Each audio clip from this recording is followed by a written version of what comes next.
بسم الله الرحمن الرحيم والصلاة والسلام على سيدنا محمد وعلى آله وصحبه وسلم أما بعد السلام عليكم ورحمة الله وبركاته ولا لها مسلمين تأردن وسلام يا سلام كبعدي ما أنت وحا أصوبا إيجايا شمبرتان قفكي كسايا وكسايا قفكا كسينين ما أنت آلا بريا وشمبر سيدا اللي هيلب كذو معان يهي af carabiga waxaa lagu dhahaa summaan af ingiriiskana waxaa lagu dhahaa quail waa shimbir lagu sheegay qur-aanka kariimka ah soomaali badan ducaad badan aqoon uma laha shimbirtaan ilaahay qur-aankiisa kariimka wuxuu ku leeyahay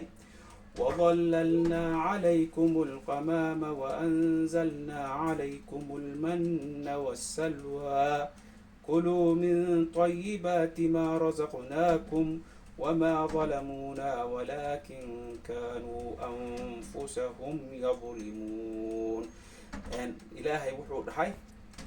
بنو إسرائيل إن لغو قلدايستي شمبرتان ولا دحايو السلوى قرآنك المن وجيت معان أو آلا بيرانين ووقت يدا روبك آدي آد أبطو يهلاع يمركي آيان af Soomaali waxa lagu dhaho ma garanay ma waxa dhulka ka soo baxo diinsiga macaanka kala camal miya masa yani walkama min alman oo xadiis kala aha marka waa geed macaan alman laakiin salwa waa shimbirtan quraanka lagu sheegay oo banu Israa'iil lagu galadaystay oo ma aragtay lagu sheegay inay tahay shimbir oo tayyib oo fiican sidoo kale shimbirtan dhaqso ay ku badataa oo chickenka tanaaba ma aragtay dhaqso ugu ma aragtay hilibka sida u soo saarto tanaa ka badan caafimaad ahaanna tanaaba ka sii fiican markii shaybaarada iyo waxa la sii saaray Soomaalida waxaan dhihi lahaa shimbirtan ha la beerto ha la dhaqdo ha la koriyo ha la ilaalsado waxaad maqlaysaa Soomaali ku dhahayso markii shimbiro ma cunno shimbiraha waynu ka caaganahnay shimbir lagama caganaani karo sababtoo ilaahay baa nagu galadaystay haddaanu nahay muslimiin shimbiraha kuwa la cuno inaan cunno nabi maxamed alayhi salaatu wasalaamna shimbiraha wuu jeclaani jiray oo wuxuu dhihi jiray markii shimbirta oo ma aragtay shimbir ama digaag ama wax saas uu cunaayo wuxuu dhihi jiray wafaakihatin mimma yatakhayyarun walahmi tayrin mimma yashtahun yani furuudka waa wax la dooranayo oo ma aragtay ولحم طير هيلبك أو شمبرهنا مما يشتهون أو بن آدمك يعني وشهونا وربونا عمل واي يعني هيلبك شمبرها صدرت هذا صوماليا كد ذالا شمبرهان إلا كورسادو إلا عنو economically وحواي very very important صوماليا شمبرهان إن أي كورسادان أو ما أعرفت ماله لو حنانية الله سمعته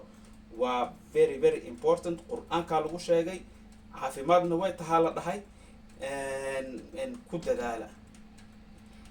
sidoo kale shimbiraha quraanka meelo badan lagu sheegay markii aad fiirisid nabi walba oo nabiyada kamid shimbira daba socotay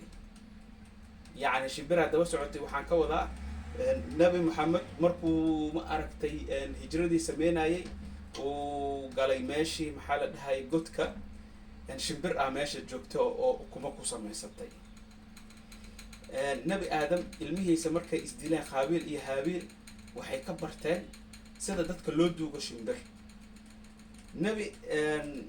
nabi sulaymaanna وتفقد الطير فقال ما لي لا أرى الهدهد أم كان من الخائبين يعني مركو ما أركتي ان جنودي وما أركتي وبارباري كبعد مركي شمبريه لا سو غلي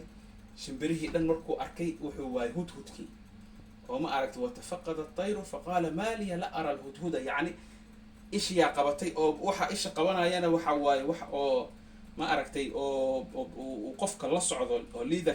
leaderka qofka uu la socdo ma aragtay mar walba ishiisa way qabanaysaa وتفقد الطير markaasna waati u sheegtay saba inay soo aragto oo ma aragtay إن إلهي وحن هن عابداي